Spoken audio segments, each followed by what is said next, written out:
their families. He used to play basketball with a young man, and he always referred to his wife as his old lady. Let me call my old lady. Let me see what my old lady is doing. He was a nice guy, but I didn't want that old lady spirit getting off on me. I want my wife to stay young, fun, beautiful, energetic. You go around talking about your old lady long enough, and you'll have what you say. She'll become old, mean, grouchy, wrinkled. Don't you dare complain about her. You called her in. But that old lady spirit was a red flag. I thought, you know what? He's not for me. We have to set these boundaries. You hear somebody that's always negative, critical, finding fault, that's a red flag. They're not for you. Somebody that's hot-tempered, always getting upset, a red flag. You don't want those qualities. You can still be kind, friendly to them, but don't spend a lot of time with them. Be selective. And I realize sometimes at home or work, we don't have a choice of who we're around. God will give us the grace for those situations. I'm talking about when you do have a choice. Life is too short to waste your valuable time with the wrong people. This is the number one thing that I see that gets people off course, running with the wrong crowd. The longer I live, the more determined I am to not spend time with people that are never happy, people that don't have integrity, people that are small-minded, people that compromise. No, if you're going to reach your highest potential, you have to surround yourself with eagles, with people that bring out your wings, with people that cause you to soar. I read where Thomas Edison, Harry Firestone, and Henry Ford had summer homes next door to each other in Florida. They were friends and would spend much of the summers together. You notice they didn't just associate with anyone, they associated with other dreamers, with other people of vision. No wonder they soared to new heights. God has some eagles in store for you. But if you're holding on to the chickens, you're never going to meet them.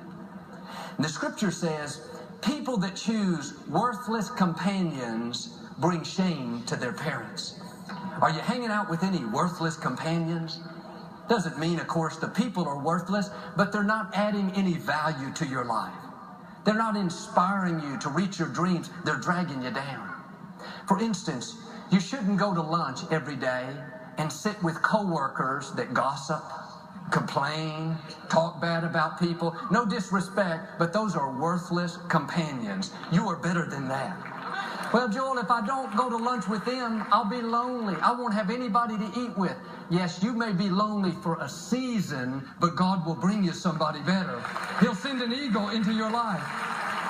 David said, don't sit inactive in the path of the ungodly.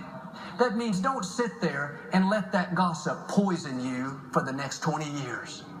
Well, what if I hurt their feelings? What if you miss your destiny? You have a responsibility to protect what God has entrusted you with, your gifts, your assignment, your temple.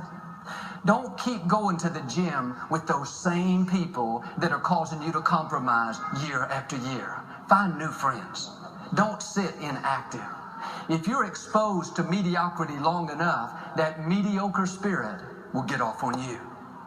A friend of mine met this other man that was in his same field in his career, and over the next few months they just hit it off and decided to start a business together. And this other man was very smart, talented, he had a lot going for him, but he had a problem with his temper. When we would play basketball, he would lose his cool and get upset.